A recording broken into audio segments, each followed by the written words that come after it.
우리 믿는 사람들 중에는 믿음이 좋은 사람도 있고요.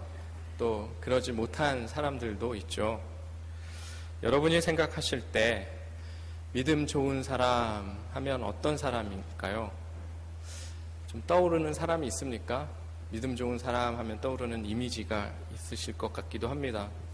어떤 믿음 좋은 목사님이 떠오를 수도 있고요. 장로님, 권사님의 이미지가 떠오르실 수도 있습니다. 그런 분들은 절대 흔들리지 않는 믿음을 가지고 있을 것 같습니다.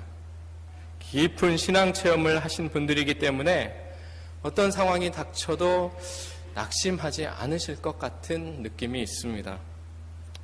그런데 여러분, 정말 그럴까요?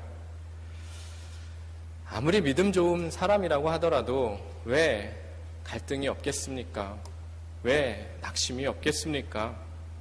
성경에도 믿음의 사람들이지만 어떤 믿음의 문제 가지고 많이 갈등하는 부분들이, 그런 경우들이 얼마나 많습니까? 예를 들면 아브라함은 믿음의 조상이잖아요. 믿음의 아버지입니다.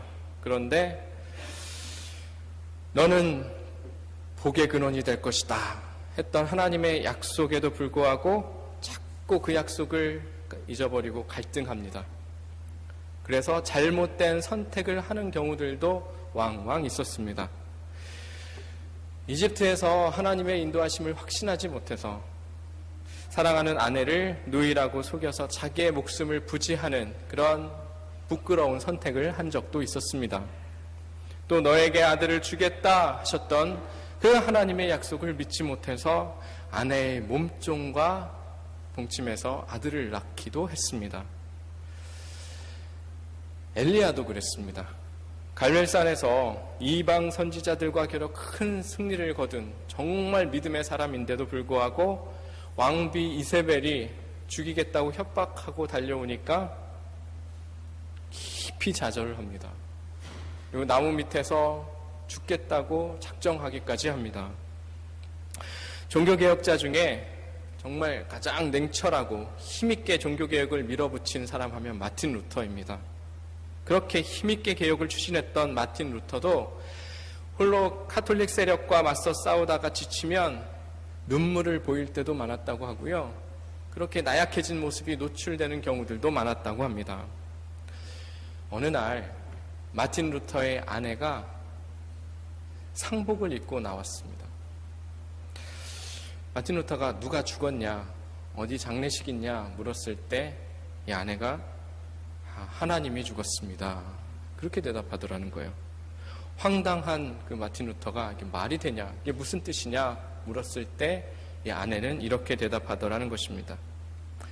하나님이 죽지 않고서야 당신이 이렇게 절망한 것밖에 없지 않겠습니까? 이런 아내가 있었기 때문에 마틴 루터가 숱한 그 절망적인 상황들을 이겨내고 종교개혁을 끝까지 성공할 수도 있었겠죠. 그 대단한 마틴 루터도 이처럼 깊이 좌절하며 절망할 때도 많았다는 것을 단적으로 보여주는 일화이기도 합니다. 그런데 하물며 우리라고 왜 그렇지 않겠습니까? 왜 우리의 믿음에 갈등이 없겠습니까? 왜 좌절이 없겠습니까?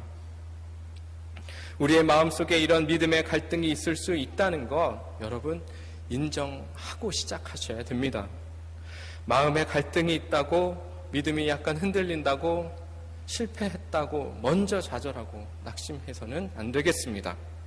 오늘 말씀에 보면 사도 바울조차도 자기의 마음에 깊은 갈등이 있다고 고백하고 있습니다. 15절에 우리 함께 읽을까요? 15절 시작. 내가 행하는 것을 내가 알지 못하노니 곧 내가 원하는 것은 행하지 아니하고 도리어 미워하는 것을 행함이라. 가장 위대한 사도로 일컬어지는 이 바울도 내적인 갈등이, 이 믿음의 고민이 참 깊었었던 것 같습니다. 원하는 것은 있고 내가 해야 될 방향은 알겠는데 그 원하는 것을 해야 될 방향을 하지 못하고 늘 죄를 향해 가고 있는 자신을 바라보며 탄식하고 있습니다. 바울은요, 결혼도 한 적이 없고 평생 이 복음 들고 복음을 증거하며 거룩하게 산 사람 아닙니까? 성경의 모든 기록들을 샅샅이 봐도 바울이 죄 지을 만한 구석이 어디 있습니까? 그럼에도 불구하고 이 믿음에 깊은 탄식을 하고 있다는 거, 이게 무슨 뜻입니까? 자기는 아는 거죠. 겉으로 봤을 때는 대단한 복음 전도자고 거룩한 사람 같아 보이지만 자기는 자기 속을 열어봤을 때는 사실은 내 속에 아무런 선한 것이 없다는 것입니다. 번번이 육신의 소욕 앞에서 실패하고 넘어지는 자신 앞에 부끄러워서 힘들어할 때가 많았다는 것입니다. 저는 이 로마서 7장의 고백이 우리 모든 믿는 사람의 고백이라고 생각합니다. 저와 여러분의 고백도 이와 같은 고백이 있지 않겠습니까?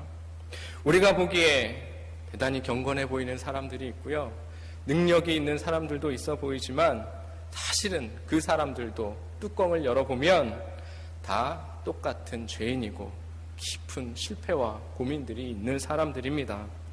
다만 우리는 서로 잘 속일 뿐이고요, 포장을 잘 할 뿐이고요, 죄를 짓고도 들키지 않을 뿐 아닙니까?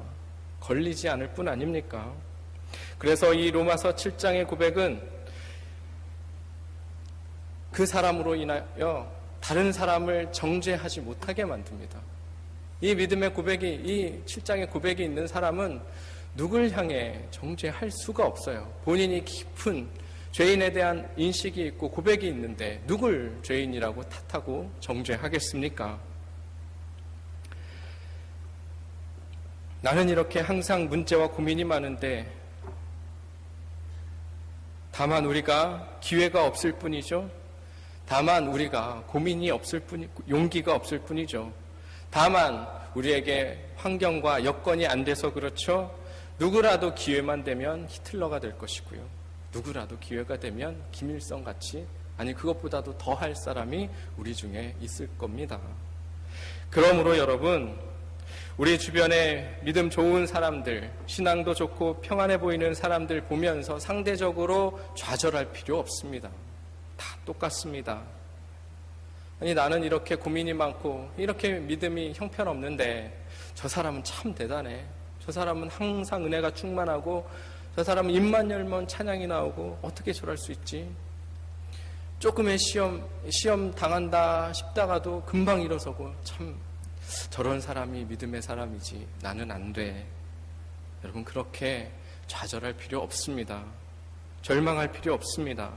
그런 사람들도 내면 속에서 항상 영적인 전쟁을 치르면서 그렇게 가는 거예요. 싸우면서 그냥 그렇게 가는 것입니다. 어렵지만 울어야 되겠지만 웃으면서 가는 거고요, 힘이 없지만 힘을 내면서 믿음을 내보는 것입니다. 여러분, 내가 믿음의 갈등을 하고 있다는 것은 그래도 내가 아직 영적으로 살아있다는 증거입니다. 내 속에 갈등이 있다는 것은 건강한 싸움을 하고 있다는 증거입니다. 여러분, 힘을 내십시오. 감당하며 나가십시오. 오히려요, 한 번도 마귀와 씨름한 적 없는 사람이 오히려 마귀하고 같은 방향으로 걸어가고 있는 사람 아닐까요? 불편함이 없고 거리낌이 없고 갈등이 없는 사람들은 오히려 마귀가 가는 방향하고 같은 방향을 가고 있기 때문에 그렇게 무리가 없고 편안한 것은 아닐까요? 내가 마귀와 반대 방향으로 걷는 순간부터 악한 마귀는 내 코앞에 서게 됩니다. 내 속에 갈등이 있게 되는 것입니다. 그때부터 영적인 싸움이 시작되는 것입니다. 그러므로 내적인 싸움이 있다는 것은 여러분, 내가 살아있다는 것이고요, 아직 영적으로 깨어있다는 것입니다. 내가 하나님과 뜻과 같은 방향으로 맞게 서 있다는 뜻입니다. 하나님의 말씀대로 순종하겠다고 마음먹는 그 순간부터 영적인 싸움이 있는 것이니까요. 그런 게 아니면 싸움도 없이 영적인 전쟁도 없이 그냥 아마 평안할 것입니다. 여러분, 오늘 예배에 나오실 때 그 영적인 싸움이 있으셨던 분들도 계실 것이에요.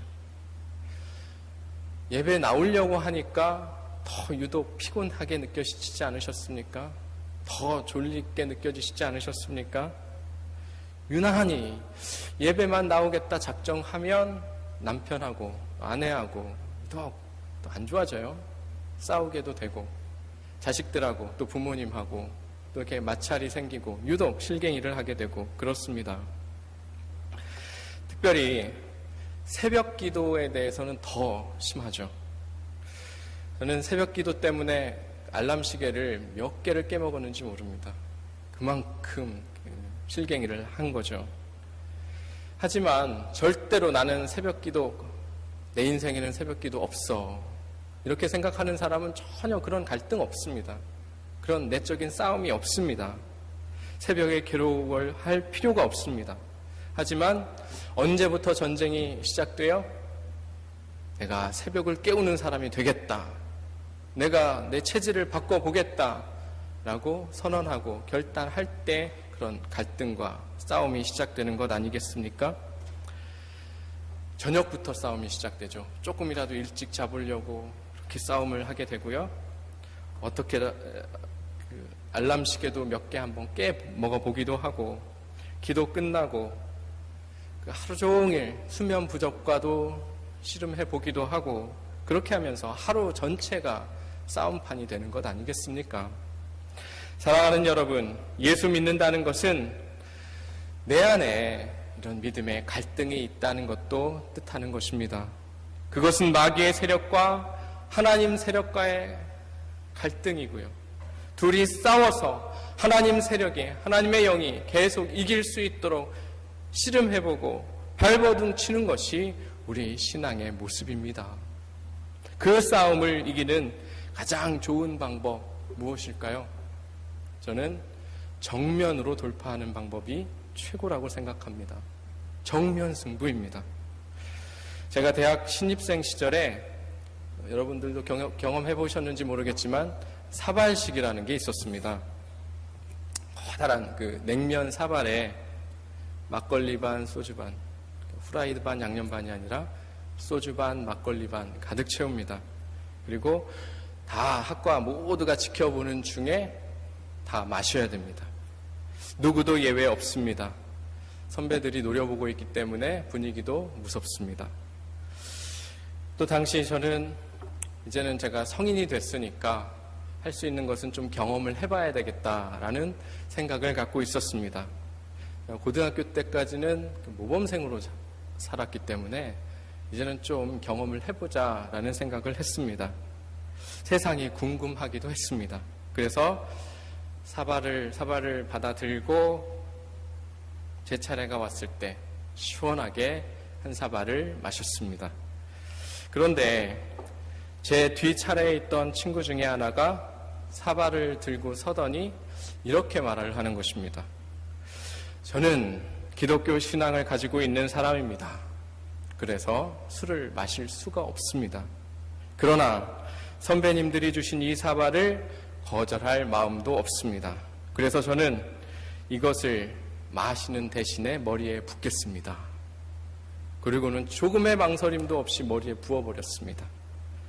당연히 모두 다 깜짝 놀랐죠.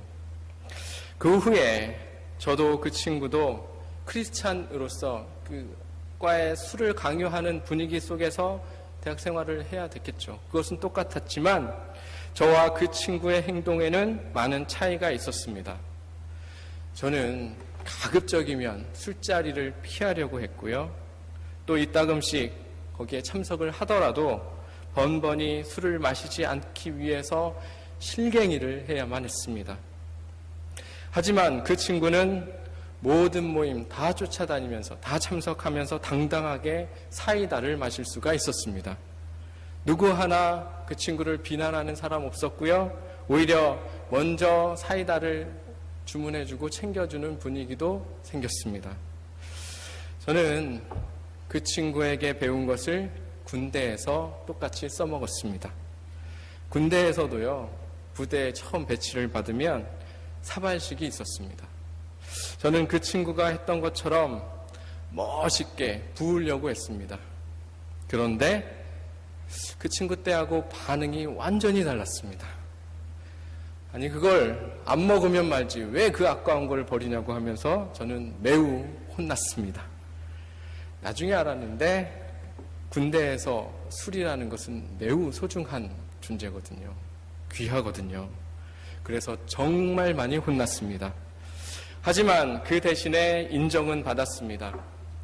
쫄병들은 그 주일 예배 가기가 눈치 보여서 쉽지가 않거든요. 그럼에도 불구하고 저를 진짜 크리스찬으로 인정을 해줘서 그러는 것인지 부대에 그 주일 예배 광고가 나면 제일 먼저 저를 먼저 찾아줬습니다. 여러분, 이런 게 정면 승부 아닐까요? 생각보다 정면 승부하면 쉽게 끝이 납니다. 쉽게 결정이 납니다.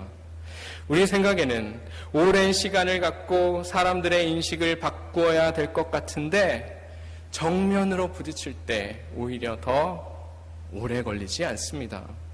사랑하는 여러분, 혹시 이제는 좀 그만둬야지 라고 생각하시는 여러분 개인의 문제들이 있으십니까?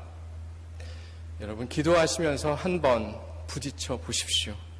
생각보다 그렇게 오래 걸리지 않아서 쉽게 정리될 것입니다. 우리에게 영적인 갈등과 내적인 싸움이 있을 때 주저하며 세월을 보내거나 피하려다가 더 큰 어려움을 당하는 것이 아니라 우리 그러지 말고 정면 승부하셔서 늘 쉽게 이기실 수 있는 여러분 되시기를 주님의 이름으로 축원드립니다.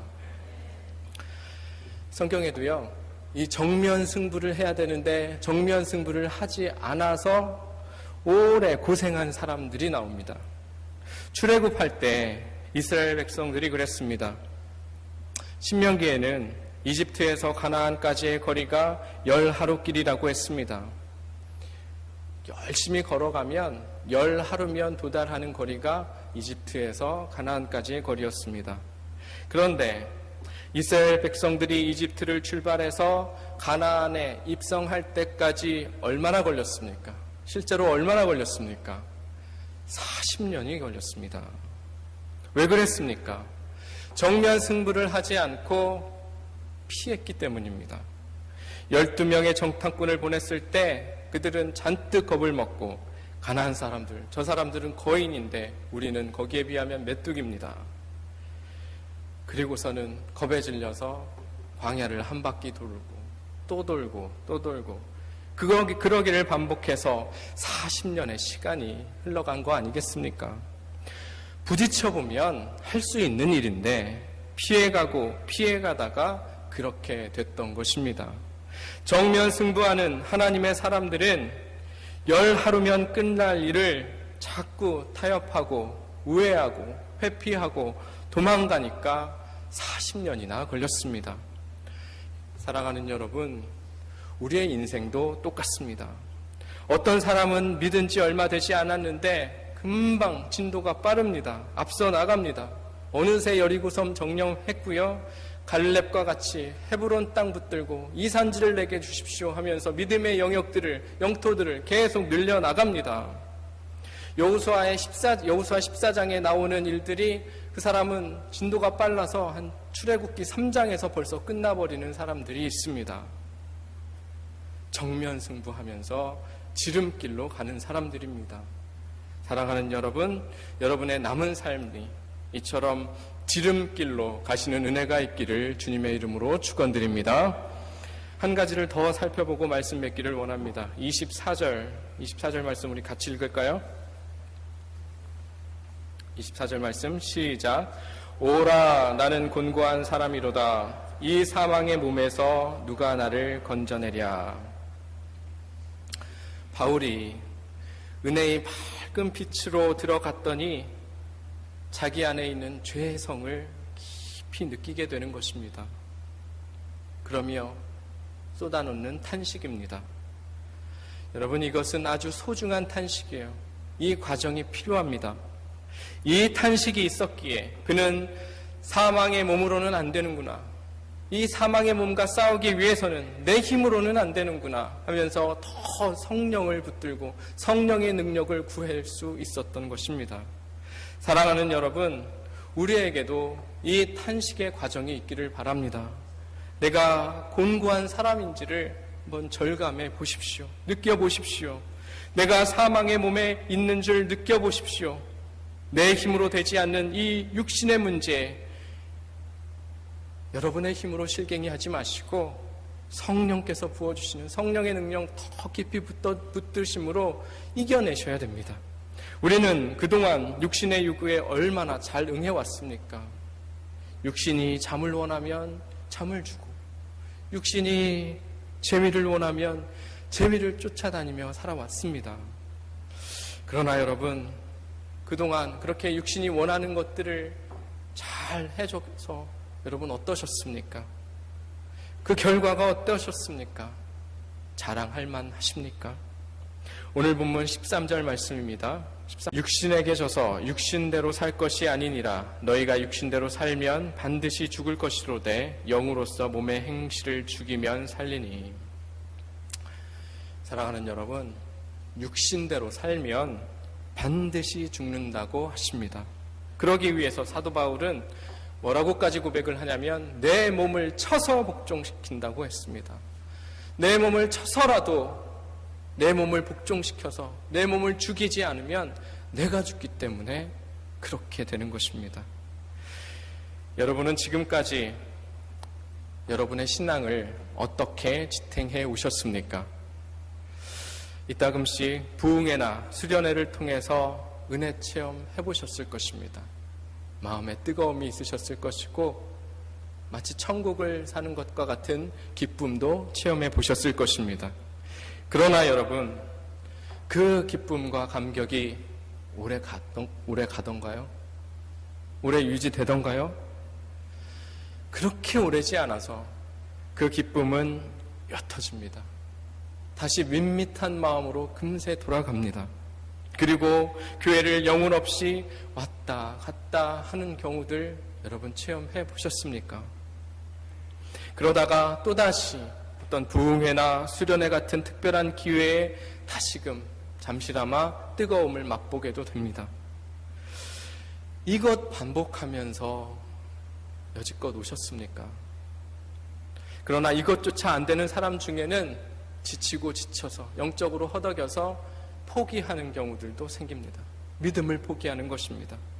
그리고 믿음을 포기하는 사람 중에는 교회 생활조차도 포기하는 사람들도 생기게 되는 것입니다. 그냥 교회 생활만 하는 사람도 생기는 것이고요. 왜 이렇게 되는 것일까요? 부흥회나 수련회를 통해서 나에게 영적인 자극은 받았지만 그것이 내 영성은 아닌 것이기 때문이에요. 영적인 자극은 받지만 그게 내 영성은 아닙니다. 그 자극은 그 순간에 내 열정은 불러일으키기는 하지만 그것이 내 영성을 만들어주고 내 영성을 지켜주고 내 영성을 성장시켜주지는 않기 때문입니다. 열정이 생겨서 눈물로 주님 앞에 헌신을 고백하기도 하지만 나를 받으십시오 하고 주님 앞에서 두 손 들고 눈물로 고백하지만 내 영성이 그 뒷받침을 해주지 못하다 보니까 그 눈물의 고백은 지키지 못하는 공수표가 될 때가 많게 되는 것입니다. 그 순간에 열정이 생겼을지는 몰라도 그것을 뒷받침해주는 영성은 나에게 없는 것입니다. 여러분, 열정과 영성은 달라요. 열정과 영성을 혼돈해서는 안 됩니다. 물론 영성이 열정으로 나타날 수는 있습니다. 하지만 열정은 어디 거지나 영성 없어도 나타나는 인간의 감정일 뿐입니다. 엄격히 말하면 오히려 영성의 깊이로 들어간 사람들은 인간의 열정은 더 최소화되는 것입니다. 하나님의 영으로 충만한 사람들은 오히려 인간의 열정이 최소화되는 것입니다. 성령님이 우리를 지배하는 순간에 내가 만들어내는 열정은 아무 의미 없어지기 때문입니다. 그래서 압도해 오는 영의 권위에 두려움을 느낀 그 수많은 영성의 대가들이 거의 한결같이 침묵하게 되고 묵상하고 고독으로 들어가고 내면의 세계로 들어갔던 이유가 바로 거기에 있던 것입니다.